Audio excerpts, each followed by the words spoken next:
Të krishterët ortodoks kremtojnë kujtimin e Shën Apostull Pavlit dhe Apostull Petros, të cilët janë dy shtyllat e besimit të krishterë.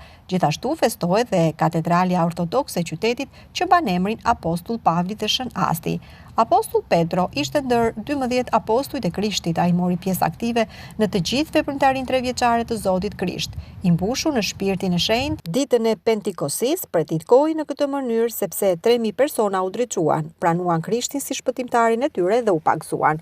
Apostull Petro, për hir të besimit e Zotit Krisht, pësoi shumë vuajtje, burgosje, tortura, por ai nuk hoqi dorë kur nga besimi në Zot. Apostull Pavli, më parë quhej Saul, dhe ishte farefis që i përkiste një seti hebrejnë. Në fillim ishte përndjekës i krishtërimit, pastaj mori leje prej autoriteteve, niset për të persekutuar, arrestuar e burgosur të krishterët në Damaskun e Seris, por gjatë rrugës papritur përballet me një vegim nga Zoti Krisht, dhe kjo e ktheu në rrugën e krishtërimit. Në këtë momente ndodhi pikërisht kthimi i tij, pendesa dhe shkuarja drejt Zotit. Ai shkroi 14 letra, të cilat janë pjesë e dhjatës së re.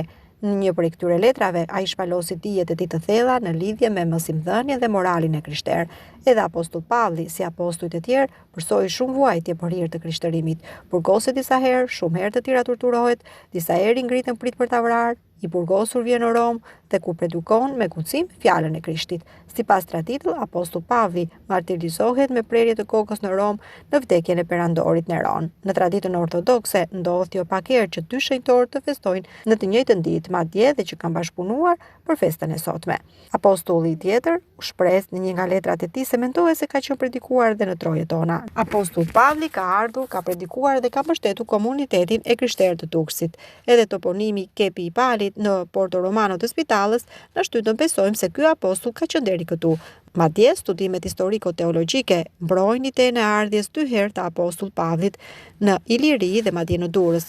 Nga ky udhëtim mendohet se për hirën e tretë apostulli ka qenë përpara viteve 60-65 para Krishtit. Edhe katedrali e qytetit të Durrësit lidhet në mënyrë të shkëlqyer me faktin e besimit të kujtimit të një shenjtori, atleti, martiri të besimit të krishterë me historinë domethënëse të qytetit të Durrësit, dhe prandaj merr një dimension të veçantë, pasi Apostull Pavli ishte shenjtori i krishterë, një qytetar i botës që për sa kohë Durrësi u bë vendbanimi i tij dhe njëkohësisht me lutjet dhe ndërmjeteve të tij tek Perëndia, ai bëhet mbrojtësi i qytetit të Durrësit. Lavdi Perëndisë për të gjithë.